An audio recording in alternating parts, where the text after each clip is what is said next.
Rongée par la maladie, veuve Simone Martin-Jimege peine à se déplacer. Celle qui était en grande forme quelques années plus tôt a vu son état basculer après le décès de son époux, Gabriel Simo. J'ai fait près plus de 40 ans avec mon mari. Sans problème, il est mort. Je suis resté son fils et rentré de l'Europe. Il m'a chassé. Je n'ai pas là où habiter. Voilà mes immeubles. J'ai un autre immeuble ici.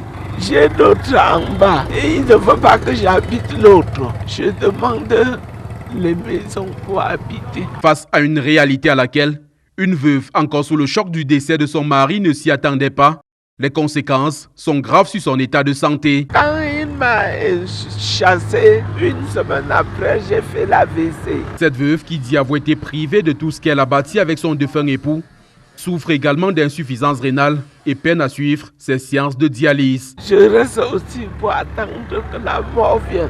Marthe Simo n'est pas la seule qui vit ce calvaire. Sa coépouse Karine également. L'école de mon fils, là il a dit qu'il ne paye plus. Ma ration, là il a dit qu'il ne donne plus, il a tout arrêté. Alors que notre mari en mourant avait tout planifié, il a tout laissé. De quoi nous on pouvait survivre. Il nous avait dit que sinon on ne peut souffrir de rien. Mais aujourd'hui nous souffrons. Les deux veuves ont porté plainte contre le fils aîné de leur défunt mari, qu'elles présentent comme leur bourreau. Seulement depuis un peu plus de 2 ans, la procédure piétine au tribunal de première instance de Bafoussam. L'audience du 24 août 2026 à peine ouverte a été renvoyée au 28 septembre prochain. Le mis en cause, le prévenu, s'est soustrait frauduleusement pour aller établir un faux. D'abord, procès-verbal du conseil de famille, il est allé saisir le tribunal de lui-même. Les vœux ne sont jamais présentés au tribunal et nous sommes surpris qu'une grosse soit produite. Quelles sont les voies, les mesures, les moyens que le mis en cause a pris ou entrepris pour pouvoir établir tout cela?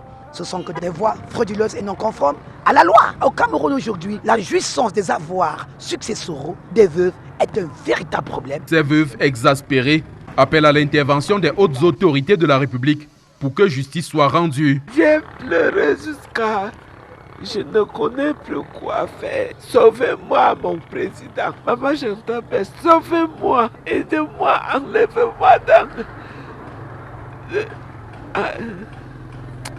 Même une organisation de la société civile qui s'était engagée à accompagner ces femmes en situation de vulnérabilité se dit débordée. Après plus de 2 ans sans justice, nous tendons la main à d'autres acteurs de la société civile qui peuvent se joindre à nous. Jules Aurélien Simo, le mis en cause que nous avons contacté, n'a pas souhaité donner sa version de fait pour le moment, nous renvoyant au mois de septembre prochain.